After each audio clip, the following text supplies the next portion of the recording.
Non, je ne suis pas jeune. Du reste, je ne pense pas que cette femme ait beaucoup trahi. Au sens que l'on donne à ce mot, un certain nombre de gestes, évidemment, mais rien de durable. Il s'agissait de toute autre chose. Elle m'avait inoculé une sorte de phobie, une épouvante. L'épouvante du mensonge. Toujours son mensonge était entre nous, j'en souffrais sans répit. Cette frêle, vaporeuse créature défendait son âme secrète avec une constance et une fermeté. Oh, elle m'a beaucoup donné. Un désintéressement absolu, un dévouement à ma carrière presque sans borne, je n'en demandais pas tant. Pour être heureux avec Hélène, elle s'appelait Hélène, il m'eût suffi de quelques rayons de sa sincérité, autrement dit l'impossible. Elle savait mentir. Jusque dans l'aveu. Comment dis-tu? Jusque dans cet aveu. Ouais. Ces rares aveux, plutôt insignifiants d'ailleurs. Je vous ennuie. Oh. Mais pas du tout, voyons. Je n'ai jamais remué ce passé que dans la solitude, mais ce soir, auprès de toi et auprès de vous. Voulez-vous le trait le plus vif de notre histoire, ce que j'ai appelé le trait décisif? Ça se passe à la Havane, au cours justement de cette tournée pour laquelle tu nous as vu nous mettre en route. Je donnais mon concert le soir et l'après-midi, nous avions fait une fort belle promenade en auto. Revenant vers la fin du jour, dans une étonnante lumière, devant cette rade indescriptible. Je me penche soudain vers Hélène et je lui crie: ce soir, je jouerai la 3e sonate de Bach pour toi. Vers toi seul. Veux-tu ouvrir ton âme à mon âme? Je te la donnerai, si je le peux, si Dieu veut bien me visiter. Hélène touche mes doigts à peine. Mais son visage rougit superbement. C'est une telle expression de gratitude que cette chaleur se communique à moi, pénètre ma poitrine comme un cordial. J'en suis bouleversé. Ma stupéfaction, j'entrevois une seconde la possibilité du bonheur malgré tout. La candeur du mal est indestructible. Le soir, dans une grande salle de concert, je me sentais pas en train. Je joue très médiocrement la symphonie espagnole de Lalo. Hélène était assise, comme toujours, au premier rang de l'orchestre. Entre les morceaux, malgré moi, par habitude du soupçon, je scrutais les environs. J'examinais les voisins d'Hélène pour voir si, parmi eux, il ne se trouvait pas un homme capable d'attirer son attention, mais non. Le hasard voulait qu'elle fût entourée de femmes, de vieillards. J'avais remarqué que l'avant-scène de gauche n'était occupée que par 2 femmes assez élégantes. Tu sais ce que je suis lorsque je joue. Je ne ferme pas les yeux, mais je ne vois plus. Il me sera impossible, du moins je le croyais, de regarder, de distinguer dans la salle qui que ce fût. J'allais attaquer la 3e sonate de Bach, j'avais accordé, je levais l'archet, quand... Comment? Pourquoi? Mon regard balaya de nouveau cette avant-scène de gauche. Un homme y était entré.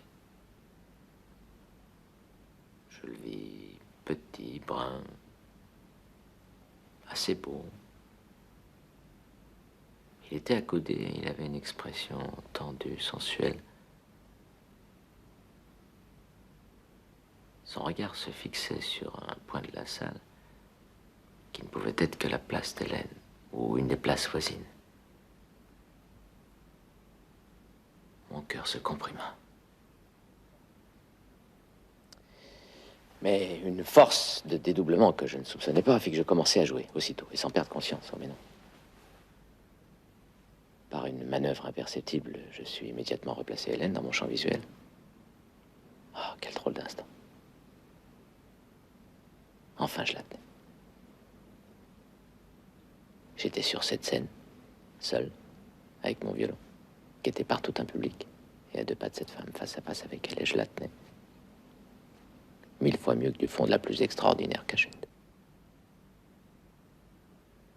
Elle avait attendu les premières notes. Et maintenant, elle tournait la tête vers sa droite. c'est-à-dire vers ma gauche, vers l'avant-scène, avec lenteur, en l'inclinant un peu sur l'épaule. Enfin, quelque chose se passa sur son visage. J'aperçus une petite contraction que je connaissais bien.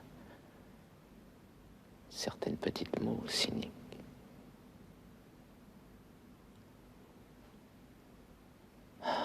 Je peux tout revoir, la grâce et l'audace de son attitude. Le mouvement de la tête s'était arrêté. Et son regard et le regard de l'homme se touchèrent devant moi.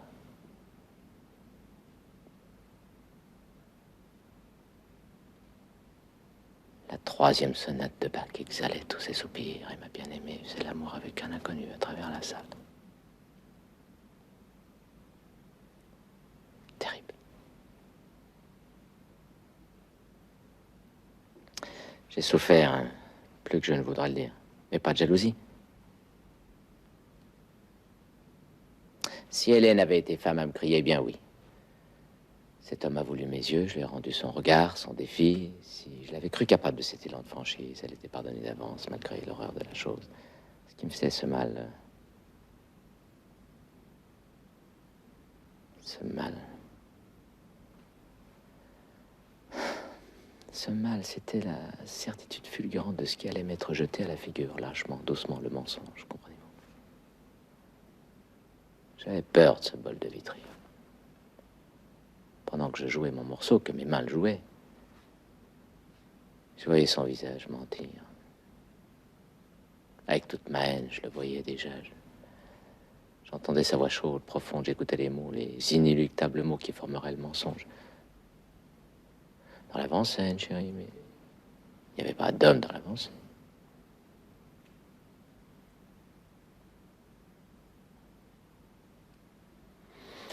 J'ai failli m'arrêter en plein concert, je me suis senti chanceler. Alors il s'est produit un phénomène, j'ai plongé. Oui, exactement, j'ai plongé. Je me suis jeté dans la musique comme on saute dans la mer. Vous savez, le plongeon. La soudaine fraîcheur de l'eau, sa densité qu'on perd, son bruit et toute autre mémoire qui s'échappe, qui file là-haut avec les bulles. J'ai eu ça, je n'existais plus, ni le violon, ni Bach. Tout était confondu, n'était qu'une seule matière en fusion, et toute la musique.